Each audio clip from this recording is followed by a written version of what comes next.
네, 여러분 안녕하세요. 가을바람입니다. 오늘은 양자 컴퓨터와 아이온큐가 잘 될 수밖에 없는 강력한 이유라는 제목으로 좀 큰 흐름을 살펴볼 겁니다. 그래서 지금 미국과 중국이 굉장히 첨예하고 뜨겁게 양자 기술 경쟁을 벌이고 있는데요. 이것을 증거해 줄 수 있는 자료들이 몇 개가 나왔고, 엔비디아가 또 한 번 양자 컴퓨터와 관련된 좋은 발언을 해줬어요. 그래서 궁극적으로 엔비디아가 올해 1월, 3월에 걸쳐서 양자 주식들을 굉장히 힘들겠지만 결국에는 엔비디아도 뭐 싸이퀀텀이라는 이 양자 스타트업 지분 확보를 하려고 노력하고 있고, 양자 연구센터에 이제 자기들의 GPU를 넣기도 하고 하면서 계속 관여를 하고 있습니다. 이런 큰 흐름들이 결국에는 양자 컴퓨터가 잘 될 수밖에 없다는 것을 증거하고 있고요.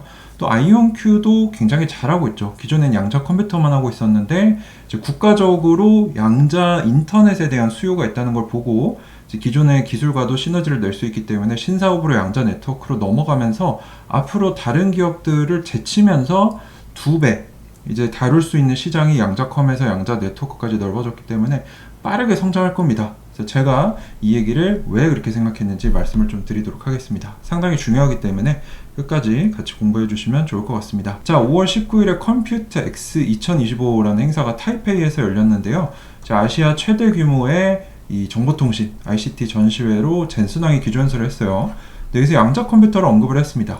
아직은 중간 정도 오류율이나 부족함이 많은 수준이지만 시작할 수 있는 수많은 좋은 응용 사례들이 많이 있다. 그래서 엔비디아는 특히 양자 GPU 컴퓨팅 플랫폼인 쿠다큐에 착수를 했는데, 쿠다큐가 뭐냐면은 쉽게 개발자들이 양자 컴퓨터 GPU를 같이 쓸 수 있게 해주는 이제 양자의 능력을 어느 정도 기존의 방법대로 코딩대로 할 수 있게 짤 수 있게 해주는 그런 플랫폼입니다. 그래서 프로그램을 쉽게 짜서 양자를 쓸 수 있게 해주는 건데, GPU랑 같이 써서 이제 대부분은 이제 GPU가 처리를 하고요. 양자적인 부분은 양자 컴퓨터를 쓸 수 있게 해주는 그런 건데, GPU는 전처리, 후처리, 오류 수정, 제어 등에 쓰일 수 있고, 이 사람이 이런 얘기를 했어요. 내가 예측하건대 미래의 모든 슈퍼컴퓨터들은 양자 컴퓨터, 양자칩, 즉 QPU가 연결되어 있을 것이다 라고 했는데, 기억하실 겁니다. 제가 이 얘기를 2년 전 여름에 했어요. 그때 제가 이 얘기 했을 때 양자 기업 관계자들까지도 그거 쉽지 않을 것 같고 아직은 잘 모르겠어요 라고 했는데, 그때 이미 엔비디아는 이걸 준비하고 있었고요. 제가 봤을 때 나중에 그럼 슈퍼컴퓨터에는 지금은 CPU, GPU인데 여기 QPU 붙겠구나, 그러면은 QPU 하고 있는 양자 기업도 다 커지겠네 라고 생각을 했는데, 그거를 이제서야 2년이 지난 지금에서야 젠슨왕의 입으로 제가 이제 들을 수 있었다는 게 상당히 큰 감격이고 저에게는 보람이 있었고요. 어쨌거나 미래 슈퍼컴퓨터는 QPU, GPU, CPU 형태가 될 거다. 그만큼 QPU가 이 컴퓨팅 가속기로서 GPU에 버금가는 또는 더 커질 시장을 형성할 것이다라는 거를 현재 GPU 대장인 AI 시대의 대장인 엔비디아의 수장이 얘기를 해준 겁니다. 그래서 엔비디아는 여러 선도 양자 기업들과 협력하고 있다라고 하면서 이 슬라이드를 보여줍니다.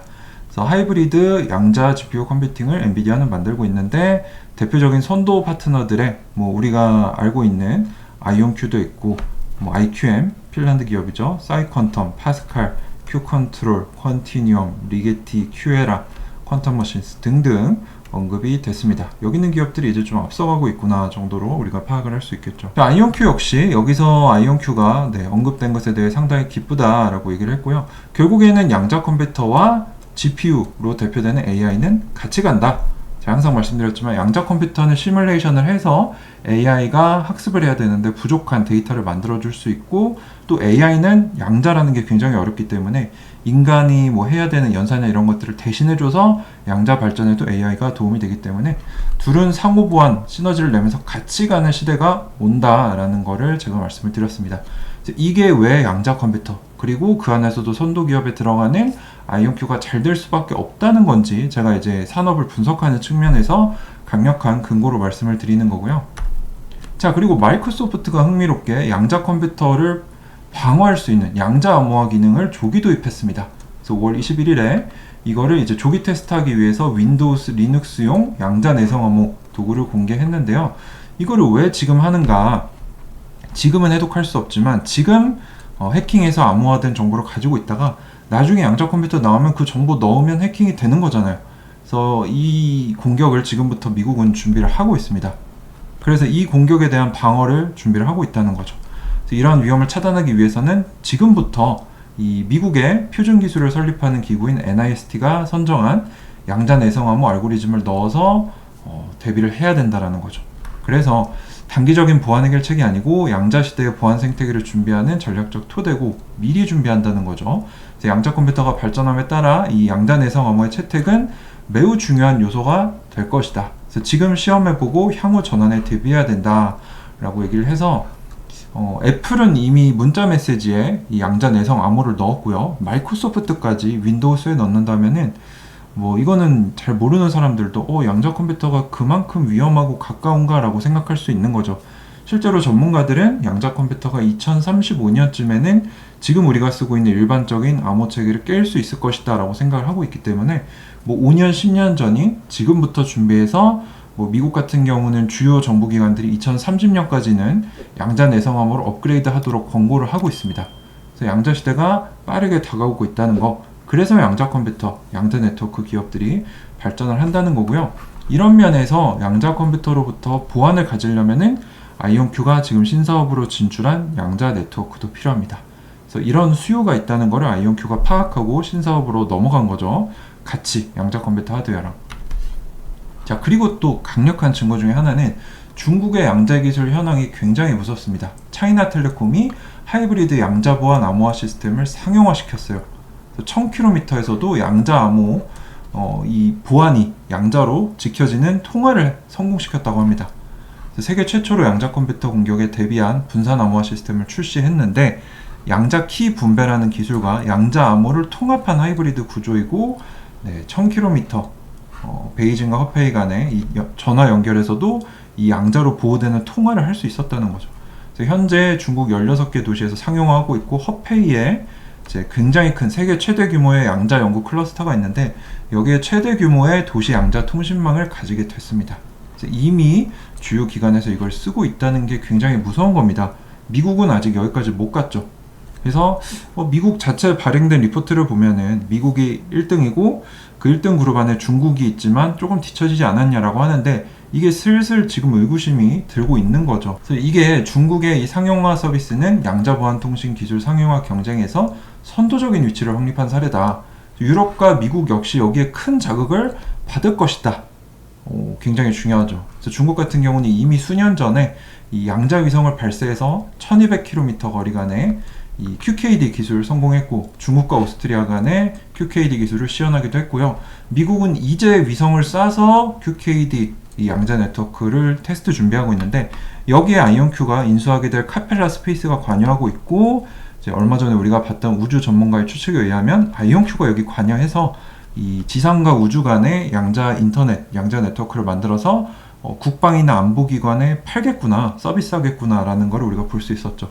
이런 중국의 거대한 위협이 결국엔 미국을 자극해서 더 많은 돈이 양자 기술에 들어오게 할 거고 여기서 이제 아이온큐가 양자 컴퓨터뿐만 하는 게 아니라 카펠라 스페이스나 기타 기업들을 인수하면서 여기서 발생할 수요 서비스인 양자 네트워크를 가져가겠다라는 이런 긴 연결고리가 있다는 겁니다. 그래서 이런 인사이트를 여러분들이 보셔야 되는데 중국은 이미 실전 운용 단계 1등, 미국은 국방 민간 통합 개발 중이고요.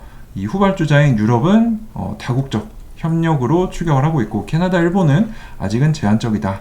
그래서 미국 같은 경우 이제 미국과 중국의 예산을 비교를 해보면요. 2025년 회계연도 예산에서 약 10억 달러만 양자정보과학에 할당이 됐어요. 이거는 지금 아직 패스되지 못한 NQI 갱신 법안이나 에너지부 양자 리더십 법안을 제외하고 현재 아직은 패스가 안 됐지만 2025년 회계연도 예산에 포함된 디폴트 금액만을 보는 겁니다. 근데 이게 2022년도에 10.4억 달러 배정된 거에 비해 오히려 감소했기 때문에 굉장히 아쉽다는 거죠. 근데 중국은 이 양자 컴퓨팅 포함한 신흥 기술에 거의 1,400억 달러를 올해 넣을 준비를 하고 있습니다. 물론 이거를 1대1로 비교해서는 안 돼요. 미국 같은 경우는 국가는 이제 기본 연구를 지원을 하고 민간 섹터에서 좀 이렇게 활발하게 돌아가죠. 그래서 그거 두 개를 합친다면 아마 중국과 비슷하겠지만 이 국가적인 차원에서 투자는 너무 밀린다. 문제가 있다는 거죠. 그래서 실제로 미국 소프트웨어 업계에서는 의회에 이 국가 양자 이니셔티브 법을 재승인하는 법안을 빨리 해달라라고 촉구를 하고 있습니다. 그래서 중국과 유럽은 이미 자국 전략 하에 연구비 지원과 상용화 시대를 하고 있는데 미국이 밀릴 수도 있다라는 거죠. 그래서 뒤처지지 않기 위해 전국 단위 전략이 필요하고 연방 차원의 양자기술 조정 책임자도 필요하다. 기초 과학연구 연구센터 설립을 해야 되는 게 아니라 과거에는 그랬지만 이제는 실질적인 적용 단계로 넘어가야 한다라고 강조를 했습니다. NQI 이게 이제 국가 양자 이니셔티브법 2018년도에 트럼프가 통과시켜서 2023년도에 만료가 됐는데 재인가 재승인 논의는 지금 활발히 의회에서 다뤄지고 있는데요. 여야 모두 관심이 많고 리게티 CEO 같은 경우는 최근 어닝콜에서 이거 뭐 올해 말 전까지는 통과되지 않겠느냐라고 얘기를 했습니다. 그래서 현재 아까 말씀드린 디폴트로 들어가는 10억 불 양자 정보 과학 연구 이 2025년도 회계 예산안 플러스 지금 미국에서 논의 중인 게 NQI 재승인 법안 이거는 25년부터 29년까지 27억 달러 규모. 그래서 현재 하원 전체 심의를 앞두고 있고 하원에서 패스되면은 상원 가고 상원에서 대통령 사인까지 해야 발효가 되고요. 에너지부 양자 리더십 법안도 26년부터 30년까지 25억 달러. 현재 상원에서 심의 중이고 상원에서 통과하면은 하원 가야 되고 그 다음에 대통령 가야 됩니다. 그래서 아마 올해 말까지는 두 개 다 통과되지 않을까라고 보고 있는데 한 7조가 넘는 정도 규모인데요. 근데 여러분들도 아시다시피 미국의 예산안은 1000조 원이 넘습니다. 실제로 최근에는 6조 달러에서 7조 달러로 뭐 원화로 환산하면은 뭐 어마어마하죠. 거의 1경에 가까운 돈인데 양자에 배정된 돈이 실제로 1%가 되지 않아요. 그래서 여기에 대해서 너무 적지 않냐라고 하시는 분들도 있는데 미국은 국가 예산을 이제 기초 기반을 닦는데 쓰고 민간이 더 열심히 할 수 있게 촉진을 하고 있기 때문에 민간 중심 공공 지원 모델입니다. 그래서 예산 자체는 뭐 크지 않은 건 사실이지만 이 정도면은 민간이 스스로 클 수 있게 할 수 있는 정도는 되지 않나 라고 생각을 해서 뭐 문제는 없다라고 저는 생각을 하지만 어쨌거나 빨리 이 두 법안이 패스가 돼야 뭐 양자 기업들한테 낙수 효과로 와서 매출도 늘어날 거고 좀 더 투자도 활성화돼서 미국이 중국에 뒤처지지 않게 더 빨리 기술 개발과 상용화를 할 수 있겠죠. 이 부분이 굉장히 중요하고 이런 흐름에서 양자 컴퓨터, 양자 네트워크 궁극적으로 아이온큐가 잘 될 수밖에 없다라고 저는 보고 장기 투자를 하고 있는 거죠. 자, 그리고 민간 섹터뿐만 아니라 이 의원들, 전문가들 역시 내년 회계연도 양자기술 관련 연방 예산을 2배로 늘려달라라고 의회에 촉구를 하고 있습니다. 그래서 현재 양자 관련된 이 예산이 전체 예산의 0.5%밖에 안 된다. 너무 적다는 거죠. 그래서 트럼프 행정부가 얼마 전에 2026년도 예산안을 제안을 했는데 양자기술 관련 지원이 동결된 상태다. 그래서 2배로 늘려야만 미국이 양자 경쟁에서 뒤처지지 않는다. 중국의 공격적인 양자기술 개발과 상용화 속도를 따라잡기 어렵다라는 입장을 밝혔고요. 중국 같은 경우는 양자기술을 국가 전략으로 지정하고 국가 주도로 연구소, 대학, 민간 파트너십을 통해 막대한 예산을 투자하고 있는데 미국은 민간 주도형 모델이 강점이긴 하지만 연방정부의 투자가 너무 부족해버리면 민간 투자도 주춤할 수 있기 때문에 따라가 줘야 된다는 거죠. 그래서 이런 부분들 지금 미국 전역에서 각계각층에서 양자 관련돼서 우리 뒤처지면 안 되니까 돈 더 퍼부어라 라고 요청을 하고 있습니다. 자, 그리고 마지막으로 아이온큐가 얼마 전에 퀀텀 컴퓨팅 리포트라는 이 양자 뉴스를 주로 다루는 언론과 Q&A 형식 인터뷰를 가졌는데 여기서도 좋은 얘기들 복습 차원이지만 볼 수 있었습니다. 그래서 질문으로 왜 3억 5천만 달러 이상 현금이 있었는데 유상증자에서 추가 자금 조달했냐, 대답이 뭐냐, 장기적인 성장을 위한 투자를 하고 있는데 지난 6개월 동안 아이온큐는 신사업인 양자 네트워크에 막대한 투자를 했다. 그래서 2개 모두 할 수 있게 됐기 때문에 다룰 수 있는 시장이 2배로 커졌다는 거죠. 지금 돈을 많이 쓰고 있긴 하지만 앞으로 우리가 양자 컴퓨터만 하고 있는 뭐 리게티나 디웨이브 이런 회사들보다 2배로 빨리 커지겠다, 이 얘기로 해석을 할 수 있는 겁니다. 그래서 앞으로 제조 확장이나 로드맵 실행, 인수합병 활용을 계속 할 거다. 지금 이미 7억 달러, 1조 원에 가까운 현금을 가지고 있기 때문에 강력한 재무적 기반을 가지고 있다. 자, 그리고 양자 네트워킹 시장에서 아이온큐가 여러 기업들을 인수하면서 굉장히 크게 존재감이 확대됐죠. 그래서 왜 이렇게 하고 있냐라고 물어봤더니 아이온큐는 애초에 이 포토닉 인터커넥트라는 기술로 여러 양자 컴퓨터를 연결하잖아요. 이게 결국에는 이 양자 컴퓨터가 하나의 노드가 돼서 양자 네트워크가 되는 겁니다. 기술 자체에 이미 양자 네트워크도 할 수 있었다는 거고요. 양자 네트워킹에 대한 실질적인 수요가 빠르게 나타나고 있기 때문에 이걸 우리가 활용할 거다라고 얘기를 했는데 요거 제가 앞에서 다 설명드렸죠. 미국과 중국 간의 경쟁, 그리고 중국이 빠르게 양자 네트워크에서 치고 가면서 지금 미국이 이걸 안 할 수가 없어요. 그래서 지금 이거를 하고 있는데 여기에 주요 기업 중 하나인 카펠라 스페이스를 아이온큐가 인수해서 그 양자 네트워킹 수요를 침투해서 들어가고 있다는 거예요. 이런 흐름을 우리가 산업적인 분석에서 볼 수 있어야 됩니다. 그래서 아이온큐의 태생적인 이 아키텍처는 광자 기반 상호 연결인데 이게 결국에는 양자 컴퓨터들 간의 연결이니까 이게 곧 양자 네트워크다. 그래서 우리가 기존에 개발하던 것과 크게 다르지 않다라고 강조를 하고 있고, 그리고 또 굉장히 중요한 질문을 합니다. 결국엔 반도체나 고정 컴퓨터처럼 특정 큐비트 기술이 통합시키지 않을까, 다른 애들 죽지 않겠냐라고 했더니 분명히 그렇게 될 거다. 이미 시작이 됐는데 아이온큐가 가장 유리한 위치에 있다는 것을 자신한다라고 좋은 모습을 보여줬고요. 실제로 아이온큐는 뭐 마이크로소프트나 구글 같은 기업들은 자기 양자 컴퓨터를 클라우드에도 안 올렸고 판매 이력도 없죠. 그래서 최근에 아이온큐가 제일 많이 정부기관 쪽에 양자 컴퓨터를 실제 판매를 했고, 민간 기업들과의 이런 파트너십에서도 매출이 제일 빨리 제일 많이 나고 있습니다.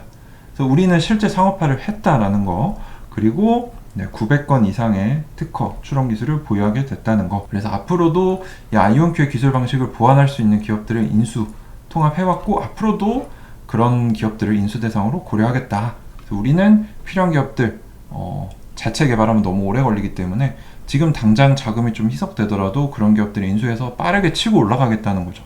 그리고 양자 컴퓨터만 하는 경쟁사들에 비해 우리는 미국이 지금 양자 네트워크가 필요하다는 걸 봤기 때문에 거기에도 침투해서 돈을 많이 쓰더라도 2배로 우린 성장하겠다라는 얘기를 해준 겁니다. 자, 그래서 양자 기술은 결국에 미국, 중국, 여기에 뭐 유럽까지 참여해서 어마어마한 돈을 투입하면서 차세대 글로벌 패권을 좌지우지하는 첨단 기술로 떠올랐습니다. 그래서 미국은 이미 2018년도에 트럼프가 NQI 양자 선도법을 통과시키면서 5년간 18억 달러를 넣었는데 23년도에 만료가 됐고 아직까지 큰 법안이 통과되지 못했고 2건의 대형 법안이 심의 중이다. 근데 이런 시간적인 소모 가운데 중국은 앞서가고 있다는 거죠. 그래서 민간 섹터뿐만 아니라 정치계, 기술계에서도 양자 관련 법안을 더 빠르고 더 크게 통과시켜 줄 것을 촉구하고 있고요. 리기티 CEO는 여기에 대해서 이게 곧 통과될 거고 양자 기업들 매출에 크게 기여할 것이다 라고 했기 때문에 결국에 이런 큰 흐름들을 봤을 때 올해 하반기나 말에 대형 법안들이 통과되면은 양자 기업들 매출이 크게 오를 거다. 상저하고라 그러죠. 상반기에 약했다가 하반기에 강력해지는 거는 올해도 우리가 볼 수 있을 거고, 그래서 아이온큐 매출도 그렇게 올라가게 될 거고요. 아이온큐는 다른 경쟁사들과 달리 양자 네트워크 면에서도 중국에서 미국이 밀리고 있기 때문에 미국이 거기에 지금 티는 많이 안 나지만 전력으로 질주를 하고 있기 때문에 거기까지 파일을 넓혀서 우리는 2배로 압도적으로 앞서가겠다라는 포부를 밝힌 겁니다. 그래서 이런 면에서 양자 컴퓨터, 양자 네트워크, 양자 기술이 잘 될 수밖에 없고 그 안에서도 아이온큐가 앞서갈 수밖에 없다라고 저는 보는 거죠. 그래서 너무 숫자적인 것들, 숫자도 물론 중요합니다만 이렇게 큰 그림에서 분석을 하는 것도 굉장히 중요합니다. 자, 요거는 제가 항상 보여드렸지만 굉장히 중요하죠. 그래서 올해 아이온큐는 월가 예상에 의하면 8,500만 불, 내년에 1억 6천, 내후년에 거의 3억, 28년에는 5억 불까지 매출이 빠르게 늘어나는데요. 경쟁사들, D-Wave 보시죠. 2028년에 1억 불인데 이 1억 불은 아이온큐가 이미 25년, 26년 사이에 도달하기 때문에 한 2, 3년 정도 D-Wave가 뒤처지고요. 리기티 같은 경우는 28년에 7,500만입니다. 이거는 아이온큐가 이미 2025년에 도달할 수치죠. 3년 이상 벌어지고 있다는 거기 때문에 아이온큐에 투자하는 게 맞다라고 저는 여전히 생각하고 있고, 그렇게 얘기할 수 있죠. 그러면은 매출 성장은 리기티나 D-Wave가 늦어도 아이온큐가 더 비싸면 리기티나 D-Wave 사는 게 맞지 않냐? 자, 거기에 대해서도 강조를 계속 드렸습니다. 최근 4개 분기 동안 매출 제가 정리해놨죠. 아이온큐, 리기티, D-Wave 뿐만 아니라 컨티뉴엄 매출도 우리가 확인할 수 있는데 최근 1년 동안 누적 매출이 아이온큐가 4,300만으로 1등, 컨티뉴엄이 3,600만으로 2등, D-Wave가 2,100만으로 3등, 리기티는 너무 뒤쳐져 있고요. 그리고 더 중요한 거는 수주 잔고죠. 이게 이제 앞으로 계약은 돼 있는데 앞으로 인식될 매출, 앞으로 들어올 돈인데 아이온큐가 압도적으로 많습니다. 7,200만 불, 컨티뉴엄 1,500만, 리게티 거의 없고요. D-Wave도 적습니다. 자, 그러면 뭐 여기까지는 뭐 여러분들이 뭐 그럴 수 있다라고 하는데, 제일 중요한 건 이겁니다. 현재 시가총액 대비 지난 4개분기 누적 매출을 나누면요, 누가 더 고평가되어 있는지 볼 수 있는데, 아이온큐가 203배로 4개 기업 중에 제일 저평가되어 있습니다. 가장 성장성이 좋고 수주 잔고도 많고 매출도 많은데 저평가되어 있다는 거는 지금 산다면 아이온큐 사는 게 맞다라는 얘기예요. 컨티뉴엄은 700배, 아직 비상장이라 투자도 못하지만 리게티 374배, 디웨이브가 224배. 그래서 만약에 분산 투자를 한다라고 하면은 컨티뉴엄이 상장하면 투자하면 좋겠지만, 저라면 리게티는 조금 피할 것 같고요. 디웨이브 정도가 그나마 좀 분산 투자를 고려해볼 만한 데가 아닌가. 뭐 디웨이브 약점이라면 수주 잔고가 없죠. 그래서 이번에 1분기 매출 터진 거는 지난 분기에 양자 컴퓨터 한 대 판 거를 일회성으로 인식했기 때문에, 아이온큐 같은 경우는 그거를 4, 5년 동안 나눠서 봤는데 디웨이브는 한 번에 땡겨서 받았고요. 이 양자 컴퓨터 판매가 추가적으로 발생할 거냐라는 애널리스트 질문에 그건 아직 모른다, 아직까지는 판매가 없다라고 했기 때문에 불확실성이 아이온큐보다 더 크다라고 볼 수 있습니다. 자, 그래서 오늘 엔비디아가 지속적으로 양자 컴퓨터 발언하면서 올해 초만 해도 뭐 잘 안 되지 않겠냐, 오래 걸린다라고 해놓고 결국에 양자 연구센터에 자기 GPU 넣고 뭐 사이퀀텀 지분 확보한다고 하고 하면서, 네, 이 앞에서는 아닌 척하면서 뒤에서는 관여하는, 굉장히 뭐 어떻게 보면 좀 비겁한 모습을 보여줬는데, 그만큼 양자가 엔비디아가 보기에도 중요하다는 증거고요. 미국과 중국이 지속적으로 양자 기술을 놓고 경쟁하고 있다는 점, 그리고 여기서 아이온큐가 양자 컴퓨터뿐만 아니라 중국에게 뒤처지고 있는 미국의 양자 네트워크 부분을 노렸다는 거는 양자 컴퓨터는 앞으로 잘 될 거다. 그 안에서도 아이온큐가 현명하게 지금 시장을 2개 다 가져가고 있기 때문에 빠르게 커가면서 앞서갈 거다. 장기적으로 더 많이 주가가 오르지 않겠느냐라고 저는 보고 있는 겁니다. 물론 단기적으로는요, 뭐 공매도니 뭐 헤지펀드니 뭐 해가지고 뭐 디웨이브가 앞서갈 수 있어요, 주가 상승률 측면에서. 근데 그렇다고 따라 들어가면 안 되죠. 기존에 여러분들이 주주라서 가지고 있었으면 축하드릴 일이지만, 지금 이거 보고 디웨이브 가격이 오른다고 따라 들어가는 거는 절대로 해서는 안 될 행동이라고 생각이 됩니다. 워렌 버핏 역시 주식을 사면서 가장 멍청한 이유가 뭐냐, 단순히 가격이 오른다고 따라 들어가는 것이다 라고 말한 바 있기 때문에, 제가 항상 말씀드리지만 투자는 남들과의 경주가 아니라 나만의 마라톤입니다. 남들과의 경주라고 생각해서 이거 샀다가 저거 팔았다가 이거 샀다 저거 팔았다 막 이렇게 하면은 돈 못 벌어요. 저는 아이온큐에서 이미 5배, 6배, 3억으로 시작해서 지금 15억 이상으로 자산을 불렸는데, 그걸 하기 위해서는 남들이 어떻게 하든 내가 공부해서 내가 믿는 것만 뚝심 있게 가져가면 됩니다. 그래서 그런 장기 투자의 기본, 근본을 여러분들이 좀 제 채널에서 배워가셨으면 좋겠습니다. 그래서 오늘 영상 여러분들 도움이 되셨다면 구독과 좋아요 부탁드리고요. 영상의 고정 댓글로 있는 펜딩 멤버십에 오시면요, 제가 이 양자 섹터 외에도 수많은 섹터들을 공부합니다. 뭐 전기차, 뭐 암호화폐, 뭐 바이오 등등, 제가 하루에도 주식 공부를 4-5시간씩 하거든요. 그래서 그런 자료들을 매일 정리해서 펜딩 멤버십에 공유드리고 있기 때문에, 여러분들이 펜딩 멤버십 뭐 비싸다고 생각하실 수 있지만 저는 제 노력의 가치가 그 이상이라고 보거든요.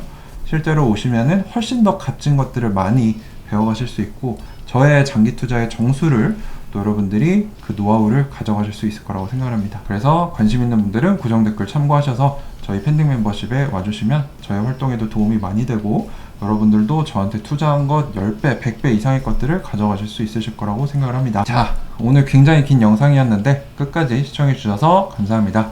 가을바람이었습니다.